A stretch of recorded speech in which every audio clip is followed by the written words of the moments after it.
Good evening, and welcome to The Stream Scene, your go-to place to hear about breaking entertainment. I'm your host, Lauren Lingle. And I'm Michael Saladino. In this episode, we will take a look at the role of AI in our evolving world, major events in sports over the weekend, unique ways to stay active, fun fall events around Newark, and delicious recipe perfect for the season. AI has been playing an increased role in nearly every aspect of day-to-day life, from searching on the internet to advertisements, and now even in government. Albania's Prime Minister, Edi Rama, recently announced a new minister on his board would not be a person, but rather an AI program named Diela. While the move is symbolic, some have speculated if that is indeed the case or if the program will actually have a hand in making decisions. Rama claims the program is aimed at eliminating corruption in the government. And it's not just government officials facing the possibility of being replaced. A production company named Particle 6 has created the world's first named AI actress, Tilly Norwood. Tilly, who reached 50,000 Instagram followers this month after being revealed at the Zurich Film Festival, is an entirely AI-generated actress intended to replace stars like Scarlett Johansson or Natalie Portman, while cutting production costs by up to 90%. The creator of Tilly, Eline van der Velden, claims that while studios originally had objections, they have since all been dropped, and now multiple agencies have requested to represent Tilly. While discussions about artificial intelligence often center on technology and business, its impact reaches far beyond those fields. Increasingly, AI is influencing how athletes train, teams strategize, and fans experience sports. From advanced data analytics that help coaches make real-time decisions to wearable technology that tracks player performance and health, AI is changing nearly every aspect of the game.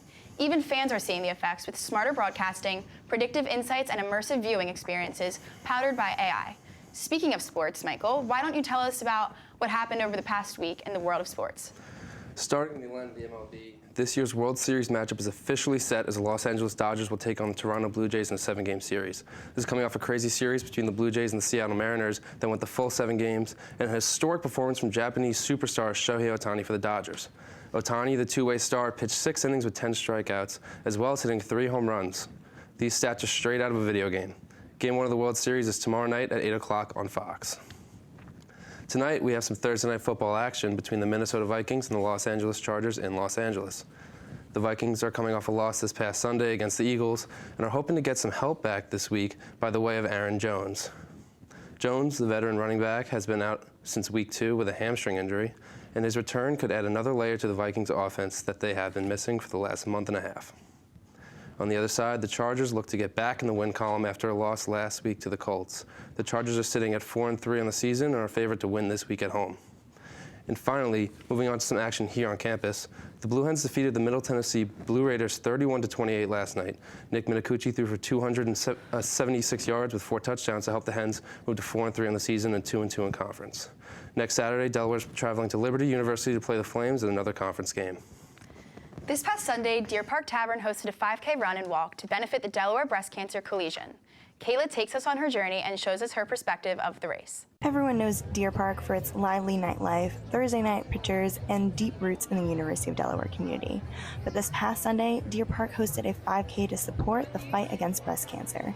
Everyone was dressed in pink and was ready to run and support a good cause. Talking about how much we love 5Ks. I feel like it's such a good distance, and everyone's like so excited to be there all the time. And how this is for such a good cause. We're excited to run it. It was like made it really exciting to come run it. Like we didn't really care about the race. We were just excited to come support the cause and run. My mom and my grandma were survivors, so I'm here for them. We took the streets running and supporting one another. I felt good running this race. There was so much energy in the air. I ended up finishing first in my age group and 4th overall for females.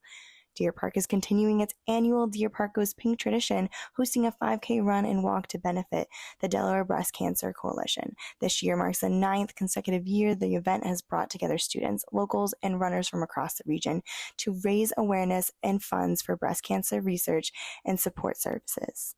I spoke with Victoria Deliano, who worked this event. Honestly, running it is really fun, but also seeing like everything come together. We've been planning this for about 9 months now.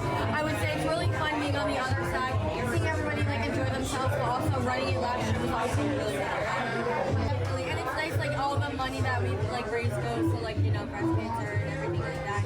We've been trying to really fund this for like months. Everyone came together to run on this beautiful Sunday. I spoke with students at the University of Delaware on how they felt after the race. Feeling good. Definitely ran it harder than we all planned on running it. I think I beat my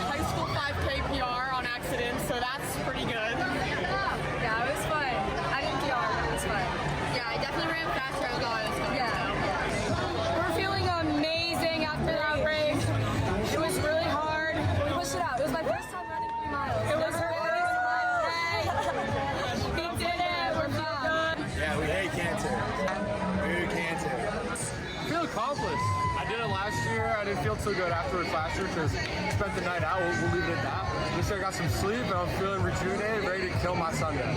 Feel great. A little bit hungover, but we came out there, we just did it. I never felt better in my life. I came out here today and gave it my all. I'm very happy with the performance. Oh, yeah. First race ever, PR today. Let's go. And for a very good cause. Food and drinks. Nothing I'd rather do on Sunday morning. After the race, they had an after party with music, refreshments, and of course, plenty of pink. It's definitely a race you want to do every year, all while supporting a great cause and celebrating community spirit in the heart of Newark. Till next time, I'm Kayla O'Hara. Deer Park goes pink! This past Sunday was quite busy at Milburn Orchards down in Elkton, Maryland, solidifying that we are in the heart of fall with spooky season underway. With all varieties of ages, families and friends got their hands dirty apple picking and gathering their Granny Smiths to Honey Crisps before the late season is over. That is not the end of the day at Milburn, with many other activities such as their Fall Festival Big Backyard, which includes a corn maze, hay rides, barnyard buddies, included food vendors, and many more. With a breath of fresh air after, you can take your goodies and experience home with you with their farmers market, from home goods like garlic-infused dill pickles to their famous homemade apple cider donuts. A perfect fall getaway, putting many people in the spirit of fall with plenty to do. Fall is here, and that doesn't just mean leaves changing color and going to the pumpkin patch. It's the perfect time to bring warm and comforting meals back to the kitchen. A classic and easy treat that will get you into the fall spirit are baked apples. Gracie shows us how to make these at home with just a few simple kitchen essentials. Hello everyone, welcome back to the Stream Scene Baking Edition. I'm going to be taking us through a fall classic of baked apples, so let's get right into it. For this you're going to need 3 baking apples, maple syrup, granulated sugar, brown sugar, butter, cinnamon, pumpkin spice, and vanilla extract. We're going to start by peeling our apples. If you want to, you can keep the peels on for a little extra texture. I personally prefer it without.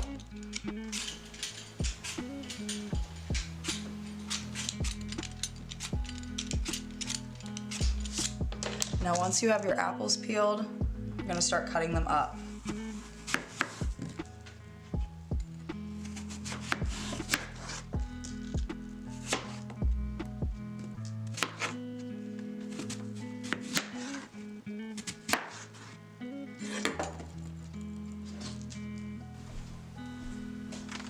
Now we're going to make the mixture that goes on top of our apples.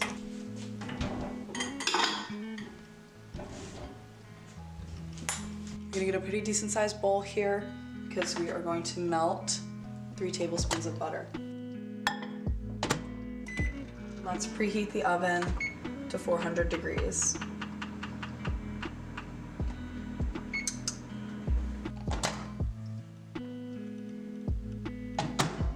I'm gonna start by mixing 1 tablespoon of granulated sugar and then 3 tablespoons of brown sugar. I'm using light brown sugar. Start mixing this up. Oh, lost a little, don't look.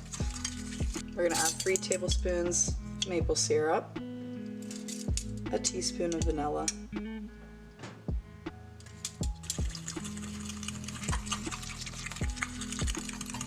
once that's completely combined, I kind of just go in, eyeball it with some cinnamon, and to top that off, some pumpkin spice.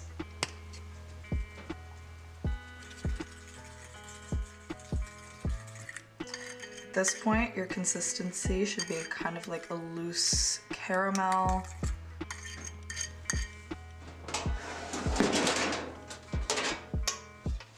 I've covered this completely with foil because this is a very caramel-like consistency, and if it touches the pan, it's gonna be a nightmare to clean. I'm gonna start by dunking these in and then putting them on the pan, just making sure they're completely coated.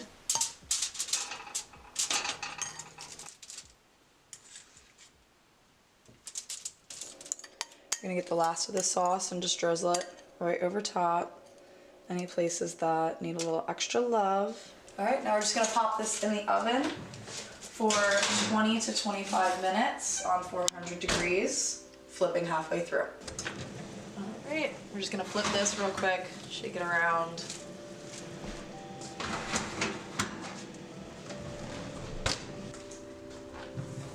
All right, let's take this out of the oven. Get a nice look. Ooh. Mix that around a little bit more. Make sure it soaks up all of these delicious juices. We're going to let that sit for about 5-10 minutes, let it cool off. That looks great. What a perfect way to get into the fall spirit and make your home smell like fall. Gracie brought us some to try live in the studio, and I'm so excited. You want to try some more? Sure, let's see what we got.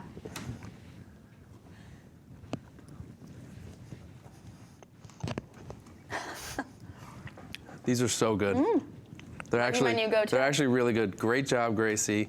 I'm very impressed. Very impressed.